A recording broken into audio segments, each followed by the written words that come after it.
guys, welcome back again to my YouTube channel. So Friday ngayon, sa linggo aalis na si Bebe. Doon na siya sa Kipling, hindi ko na siya kasama. Pupunta kami ng Cornwall. Cornwall ba? Cornwall. Mamamasyal lang muna kami. Ayun yung palabas ni Catherine at ni Alden. Ewan ko kay Marvin kung i-date niya ako. I-date ko ba no? Kagabi nagtitingin siya, tapos nung tinanong ko siya kanina, ano daw, bakit daw, anong meron? Hindi ko alam. Di mo na ako nagtingin. Nagtingin ka, di mo alam. Kailangan mag-login kasi ba? Kailangan mag-login. Dito yun tayo dun. Saan ba? Work pala, kaya pala wala masyadong sasakyan ngayon. No? Anong oras pa lang 1:45. Ay talagang walang mga tao. Yan. Mabagal lang kami kasi nasa school zone kami. Guys, napag-park na kami, tapos naliligaw kami kung saan yung pasukan. Nandito kami sa Cornwall Mall. Ayan. Nakapasok na kami at nandito kami sa food court. Nakakagutom naman. Aray kong ground naman ng damit mo. Ayan. Ang dami rin pala kainan dito. DQ, may DQ. Ayan, DQ. Ayan, Bath and Body. Kapag nag-sale, saka na kami bibili. Ayan, Urban Planet yung lagi natin pinupuntahan. Pasok kami sa Urban Planet, magtingin lang. Oo. Parang STC nga lang. Dito, mas malaki STC. Oo. Mas malaki nga lang STC. Pero kahit pa paano, nandito na rin yung mga tinitingnan ko lang, yung Bath and Body, Urban Planet. Ano yung yoyo? So, ito parang Miniso? Mag-check lang ako. Ayan guys, nakakita na kami lagay ng sabon, wala kami makita. Meron man sa Walmart, kaso walang takip. Ganito yung kalaate yan sa bahay. Ito na lang, 199. Kuha ko din daw si Marvin kasi para din daw sa dun sa work na. Ano kulay sa'yo? May kulay puti dito. Puti na lang din. Ayan oh. Ito yung binili natin last year, diba? Hindi na ilaw sa atin Umilaw yung sa'yo, kaso nga nalaban, di nabasa na, hindi na umilaw. Parang bet ko yung nasa taas. Ayun Dito, ang laki pala nito H&M. Pang lalaki naman to. Doon pa ata ang pambabae. Mahaba pala to, bebe. Meron din itong nung chocolate na walang lindor. Yung lindor ata wala. Nasaan? Meron din palang ag dito, Pero hindi ganun kadami. Hindi ganun kadami tulad nung sa Ito yung gusto ko, magkano to? Mas mura dito, bebe. 159 lang to, Ito yung ganito. Kasi nung chinek ko to sa Toronto, nasa 170, 160. Sa tapat, Sephora. Upo lang daw siya. Hawakan mo tong binili ko. Mahal yan.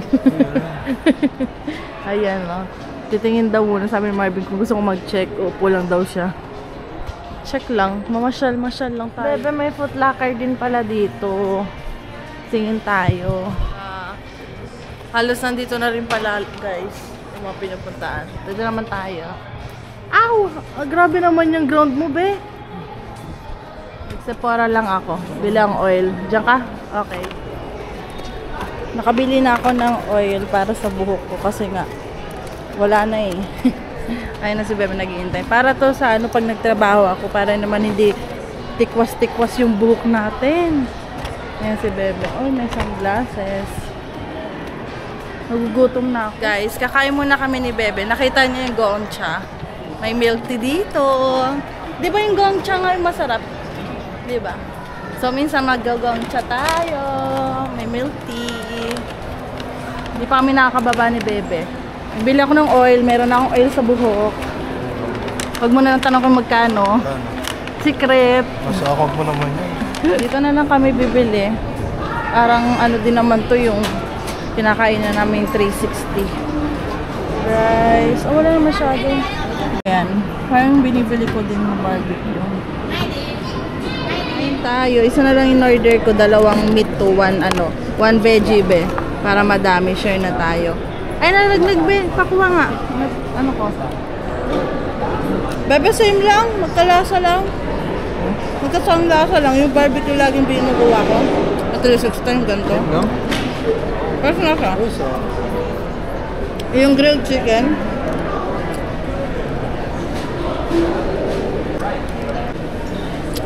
Nanginginig na ako sa gutom. Nung oras na eh. Breakfast pa yung huling kain. Okay. $20 nga pala ito guys, yung kinain namin. Kasama may yung tubig. Hindi kami nakapagdala ng tubig. Oh. Ano pa yun?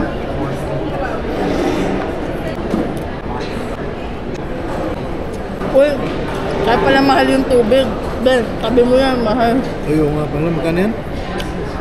$15 lang to eh. Total ng akin, $20. 15.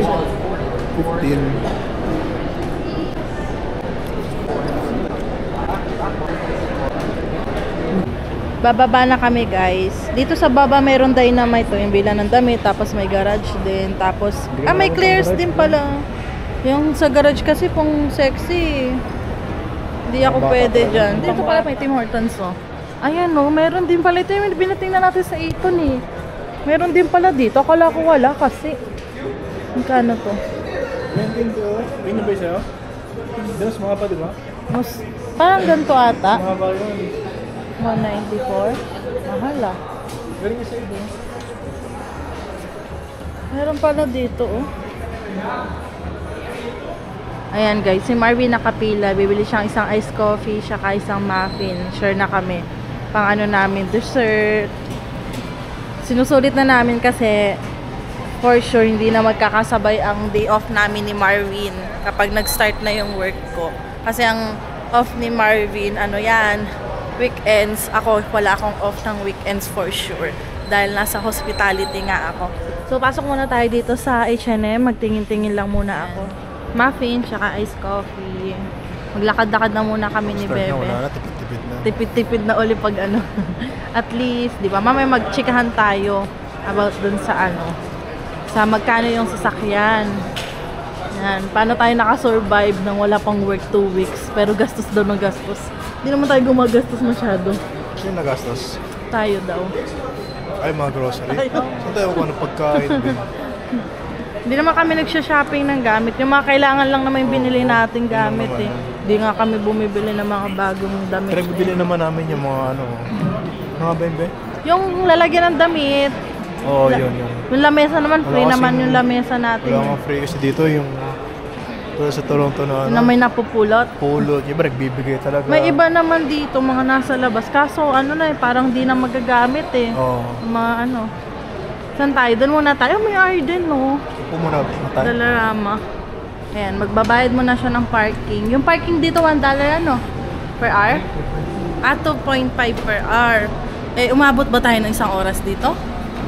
Nag-isang oras ba tayo? Parang hindi naman eh. Ano yan? 1 hour? Okay. Guys, nagbayad si Marvin ng $5 sa parking. Naka 2 hours. Sa bagay, mura na rin. Oo nga, akala ko nga pag mall wala eh. Saan tayo be? Baba? Ayan. Baba na kami. Yung last time kasi ginaya ko lang yung parking ni Pastor. Anong ginawa? Hindi ko naligaw. Ha? Kaya hindi ako naligaw. Oh, hindi ka naligaw noon. Dito tayo, no? Dito ka last time yung sabi. Sa kabila. Hindi ako naligaw. Hindi ka naligaw. Let's go. Hindi, ambot lagi eh. Sorry. Hindi abot ni Bebe yung sa ticket. Pwede mag-go eh. Alin? Baka, mamaya, makahintay na ng kasabay natin kung go siya. Babae na. Oh, nag-go man siya. Oh, wait lang. Ayan. Punta naman kami ng Costco para bumili ng tubig para kay Marvin. Yun ang bibit-bitin niya sa Kipling. Tagara na yun, Ben, no? Oh, ikaw lang naman iinom nun eh. Isa lang muna. Isa lang. Oh, every week ka naman nauwi eh. Diba? Isa lang muna. Ayan naman yung isa niya, good for 1 month nga sa atin yung ganyan. 2 pala. Pwede na yan, 1 month sa'yo, yung isang ganyan. Ayun. Bali, yung date namin ni Bebe, magkano na yung ginastos natin kasi $20 mahigit lang yung kinain namin. Yung rice with water. Oo. Mga 27, ganyan. Kung nagdala pa kami ng water, edi sana Yan, ano pa tayo eh. ganyan. Parking. Oh, mga $30 kasama na yung parking, guys. Ganyan lang naman kami gumastos ni Marvin pagkakain kami sa labas eh. Kahit sa Toronto, no. Yung pinakamahal na kinainan namin, Sangyup. Yung Sangyup, guys, talaga. Doon lang kami gumastos. Oo, nakadalawang ganun. Ako 3. Isa kay Ate Debbie. Tapos isa nung sa mga klase mo. Tapos yung mga kaibigan ko, 3 nga. Si Marvin 2. Iyon lang yung pinakamahal. Pero pag kami lang 2 kakain sa labas si Marvin, yung budget lang namin talaga $30. Bihira yung aabot ng $50 yung kain namin sa labas. Kasi lagi lang naman kami dun sa paborito namin yung Korean food. Costco na card na. Hindi ko naman tinatanggal sa bag ko yung Costco Yung eh. mismong membership. Yeah, lagi naman Tsaka na yung dito. credit card. Oh, hindi ko naman tinatanggal. Tingin niya. Check lang muna natin guys. Ang daming sasakyan. Ayan, busy na kanina, hindi busy kasi nga anong oras pa lang kanina. Ngayon 4 na.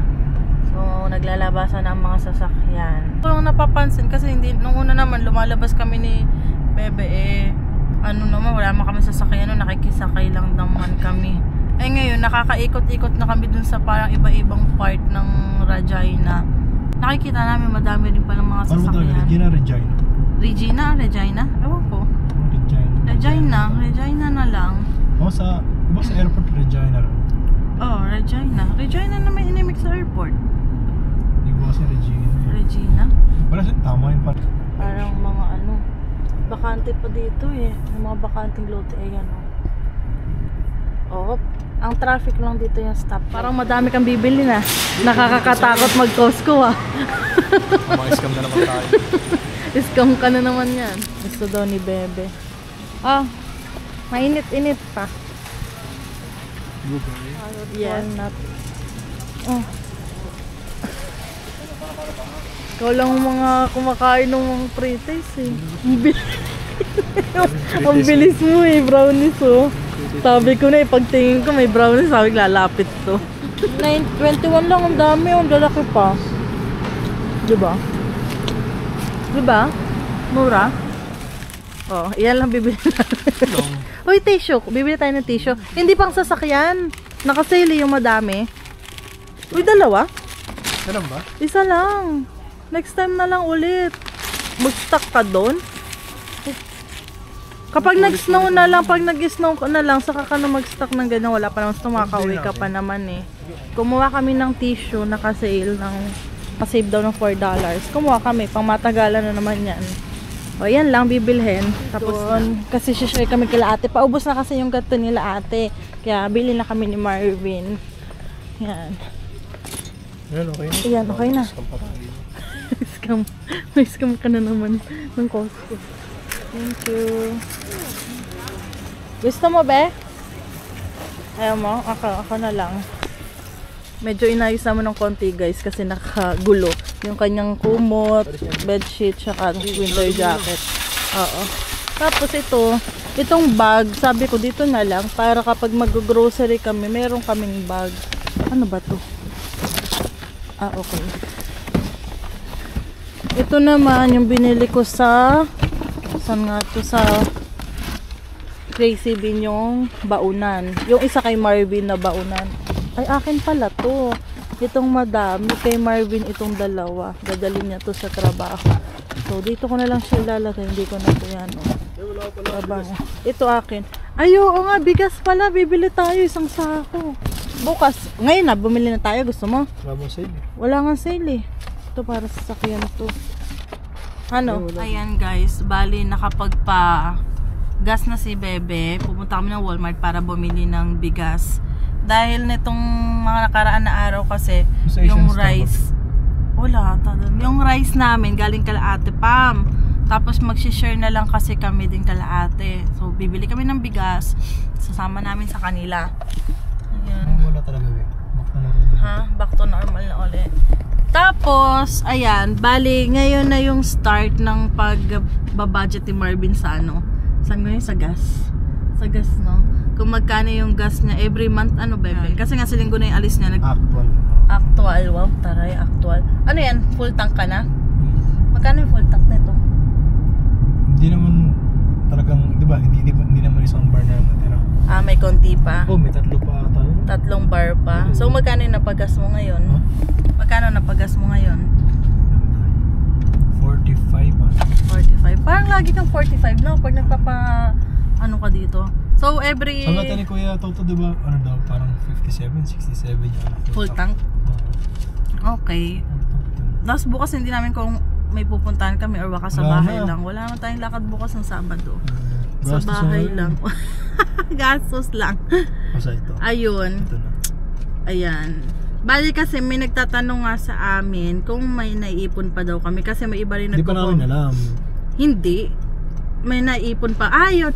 May naiipon pa ba kami kapag... Kasi nga magkahiwalay kami ng titirhan. Tapos... Yun nga, may sasakyan. Ano naman kami? Dalawang upa. Ano kasi, hindi naman tulad sa Toronto na malaki yung ano namin. Yung rent namin sa Toronto. 1.4. 1.4. Yung ngayon, kahit magkahiwalay, less than 1.4 pa rin. Kaya parang yung sobra na upa namin dati sa Toronto, isinama namin sa budget sa sasakyan. Di ba, bebe? Parang nagdagdag lang kami ng konti. Yung, magkano bang sobra? Parang mga 300 or 200 plus sobra natin sa upa 300 nata. Mga 300, so 300 plus yung 156 namin na unlipas ni Bebe, compute math be. Di basta ano, yung dinagdag namin ay yung nabawas sa ipon namin, hindi pa rin ano tawag dyan, less than 1k pa rin. Yup. Hindi naman ganun ka ano, kasi kinumpute na namin. Kasi nung una kasi akala kasi namin hindi ako agad magkaka-work dahil nga syempre yung mga nagko-comment sa amin na hindi daw kami agad magkaka-work dahil nga winter, mahirap daw makakuha ng work dito sa Regina dahil nga konti lang yung trabaho, ganto ganyan. Basta puro negative yung mga comments sa amin. So nung nakakuha si Marvin ng work, nagbabudget na kami noon. So ang budget yung lahat ng sahod ni Marvin mapupunta lahat ng bills namin kasi wala akong trabaho. Di sabi sakto lang pasok dun sa budget, wala na kami maiipon, kumbaga ganon. Meron kami extra income dito sa YouTube pero ano okay lang. Parang pang ano lang din sa mga bills namin. Pero yun kasi ang gusto namin, hindi namin magagalaw yung ano namin, yung YouTube channel, parang ipon natin bebe ganon. Kaya yung nasabi ko dati, tapos ngayon sabi ko na nga dun sa TikTok ko na iniba namin yung budget kasi nagkaroon ako ng trabaho. So ang mangyayari niyan, lahat ng ang una kasi is balak namin yung YouTube ilalaan namin sa sasakyan kasi nga kumuha kami ng brand new. Kulang pa. Oo, brand new kasi yung kinuha namin. Tapos yung nagka-work na ako, ang ginawa na, gagawin na namin yung lahat ng expenses kay Marvin, yung sahod niya, tapos yung YouTube, saka yung sahod ko itatabi namin. Tapos ang nakagandahan lang din naman nung kami nasa Toronto, di puro trabaho nga ako. Tapos si Bebe, maganda rin yung sahod niya nung sa Toronto. So nakaipon talaga kami. Mukha lang kaming naglalakwat kasi lagi, mukha lang kaming lagi nasa lakwatsahan kasi lagi kami nasa labas. Pero yung mga labas naman namin, hindi naman kami kain ng kain, no, Be? Hindi naman kami nagastos ng $100 gano'n. Pagka lalabas kami, kung kakain man kami, yung katulad ng mga event ng mga nasa street, no, Be? Parang minsan nagbabudget kami, $50 pang kain lang namin or $40. Minsan nga hindi pa na yung budget namin parang hindi lumalampas. Tapos kapag nagsha-shopping, hindi naman kami masyadong nagsha-shopping. Hindi naman tayo namimili masyadong. Lalo ito. Kapag may gusto ako, pag may gusto ako, pinagbibigyan niya ako kasi di naman siya namimili. Ganyan. Pakikita niyo paulit-ulit yung damit ni Marvin kasi ayaw nga niyang bumili. Hindi naman butas. Okay pa naman daw yung mga damit niya. Saka yun nga, may mga natanggap na regalo nga si Marvin ng mga damit. Di yun yung mga sinusuot niya. Tapos ayan, sa pag-ano namin sa Toronto, nakaipon kami kahit papaano, malaking bagay. Kaya nga na-share namin sa inyo, kung hindi kami kukuha ng brand new, balak namin hindi kami kukuha talaga ng brand new dito kasi nga in-expect namin dito lang kami makakakuha sa Regina ng trabaho, di ba, Be? Tapos nakakuha si Marvin malayo nga, so kailangan namin ng sasakyan na hindi kami mag-iisip na matirikan si Marvin kasi malayo nga, 2 hours drive nga yun. Nakakatakot naman kasi yung dadaanan nga niya walang mga bahay. Kaya nag-risk kami sa pagkuha ng sasakyan. May budget kami pang kuha ng sasakyan. Buti na lang talaga, Be, kasi pumunta kami kay Kuya Mark. hindi, kasi nga nung nasa Toronto kami, guys, hindi naman talaga, na-share naman namin, gusto namin doon kami ma-PR hanggang sa nagkaroon na ng kahigpitan. Nung kumuha ng G-license si Marvin, kailan ka ba kumuha ng G-license mo, Be? September. Nung ba? Parang September? Kailan ka pupunta October. dito? October ka pumunta dito first, second week? Saskatchewan. September ba? Katapusan nata. Oh, yun. Parang Kumuha kasi si Marvin ng Jeep. Before siya kumuha, usap na namin na kukuha kami ng second hand sa Toronto na ikakash namin. Yung sabi nga namin, budget namin 8K to 10K para maganda pa nga. Kasi kaya naman namin, kasi nakaipon naman kami. Kasi pinag-iipunan nga namin magkaroon ng service. Kasi nga, ako, dalawa yung trabaho ko, nakakapagod yung biyahe ng biyahe. Kasi minsan 1 to 2 hours, ganto ganyan. Depende pa sa intay sa bus pag naiwan ka pa. Kaya ayun, kaya nung dumating kami dito ni Marvin, hindi naman kami gano'n nahirapan dahil nga meron naman kaming naipon. Ayun na, nung pagkuha namin ng sasakyan, lahat ng mga binayaran dito sa sasakyan, yung down payment, yung insurance, tapos kung ano-ano pang binili dito, kay Marvin na, kasi wala pa kaming joint account so yung sahod ni Marvin nasa account lang niya, yung sahod ko nasa sarili kong account. Yun, si Marvin ang naglabas lahat ng pera dito sa sasakyan. Tapos ako, ang nalalabas ko lang yung ang nalalabas ko lang yung mga grocery, yung mga ganyan, yung mga ibang kailangang bilhin sa bahay. Tapos kung ano-ano pa, sobrang liit, parang ang nagagastos ko pa lang ata nasa ano pa lang. Kung sasama yung upa namin, 650 lang kasi yung upa namin dito sa dito sa Regina, tapos 400 kay Marvin dun sa Kipling. So siguro hindi pa aabot ng 1.5 yung nababawas sa ipon ko. Tapos yung kay Marvin, yun malaki na bawas. Pero meron pa rin naman siyang natira sa account niya. At least may ipon pa kami. Eh di pag nag-start na kami magtrabaho guys, hindi na namin magagalaw yung ipon namin. Madadagdagan na siya. Pero hindi na tulad dati nung nasa Toronto kami, na kahit papaano malaki-laki yung naiipon namin. Dahil dalawa yung job ko, tapos wala kami sasakyang binabayaran. Dito may sasakyang binabayaran, pero hindi naman ganun kalaki yung nadagdag namin dahil nga pinagsama namin yung monthly pass namin, tapos yung sobra dun sa namin sa upa sa bahay. So nandito na kami sa Walmart. Mamaya na lang uli kami makapag-istoryahan sa inyo. Kahit pa paano na ma-manage naman ni Bebe yung expenses namin. Si Bebe talagang nag-aano yan. Kaya nga itinatabi niya yung mga resibo para na titingnan din ko magkano na yung mga nagagastos. Lalo na dito sa sasakyan. Kasi yung gas lang naman yung iintindihin namin dito. Kasi nakafix na naman yung monthly payment dito sa sasakyan, tapos yung insurance. Yung insurance ba, yun na yung pinaka-total. Tapos bukod na lang namin yung magkano yung monthly namin, tapos magkano yung insurance. Kasi may nagtatanong, kasi mayroong mga nagbabalak nga na kumuha din ng sasakyan. Kagandahan dito, mababa yung insurance, hindi tulad sa Toronto, malaki talaga. Hindi, siguro budget nyo 1K siguro pwede na. 1K. Sa amin sa yun, kung second hand, 1K talaga. Second hand? Yung used car na okay, yung hulugan? Yung baka nga hindi pa sobra pa. Hindi, depende pa sa more or less 1K. Yeah. Ganun lang. Sa ibang vlog na lang namin kukwento kung magkano yung expenses namin sa sasakyan. Baka magulat yung iba kasi bakit sabihin nila bakit ang mura daw, ganto ganyan. Kaya hindi rin kami nagdalawang isip na kumuha ng sasakyan dito. Kasi kahit papaano kaya ng budget namin, yung insurance. Yung insurance kasi ang kinakatakot namin dahil nga sa Toronto, kapag bagong driver ka, bagong driver, tapos brand new pa, umaabot ng 500 to 700 yung insurance. Lalo na katulad nung sakyan namin si RV, naka-window talaga to. Kaya sa Toronto, iba naman dito. Saka ko na, another vlog na naman yan. Madami tayong siyempre, nagbabasa kami ng mga comment para yung mga advice din nila, lalo na first time driver ni Marvin, lalo na snow, kung ano yung mga kailangan niya. Snow, kinakabahan nga ako snow. Ayan, kung ano yung mga kailangan niya, may mga nag-advise na malayo pa lang dapat magi-stop na si Marvin ng pakonti-konti. Yan, kasi madulas, baka mamaya banggaan, ganito ganyan. Sabi nila, huwag daw bigla. Dapat daw daan-daan. Baka po may mga ma-advise kayo kay Marvin kasi first time yan. First time niya ma-experience. Kasi ngayon lang naman nagka-car kami dito sa Canada. So ayan, mamaya na lang uli, punta muna kami ng Walmart. Ayan, nandito na kami sa Walmart. Gustong bumili ni Marvin ng snake plant. Ayan yung gusto mo, no? Kasi parang wala na. Sige, isa lang muna. Okay. Ano ba yun? 8 kilos? Ito lang lagyan natin. Okay. Next time, pag nag-sale, yung malaki na lang kunin natin.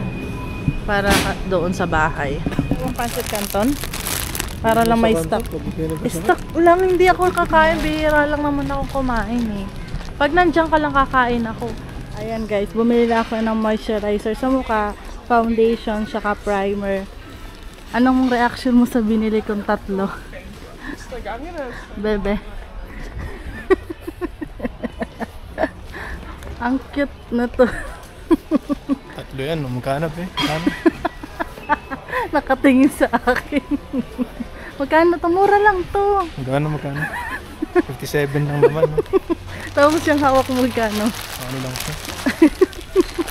Nakakain, di nakakain yan. Kailangan ko to.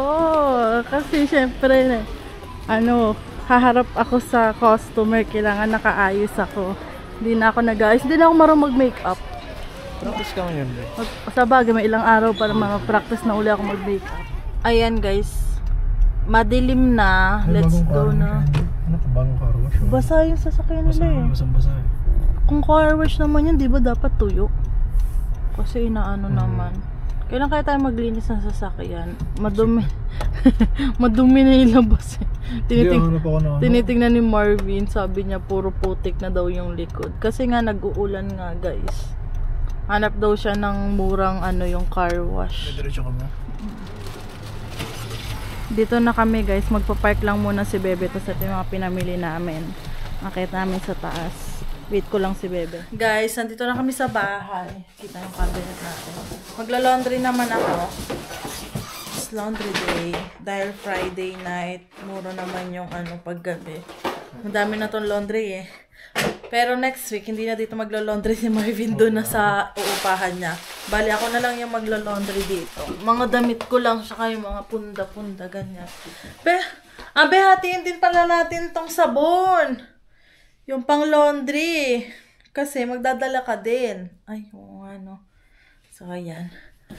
Galing kaming Canadian Tire. Hindi ko na napakita sa inyo kasi hindi na ako sumama kay Marvin pagpasok sa loob. Dahil sabi ko, isa lang naman yung bibili mo, be. Hindi na ako sasama. Mabilis ka lang naman, tumakbo ka na. Ayan. May laundry basket na kami. Ayan. Kasya naman siya dito.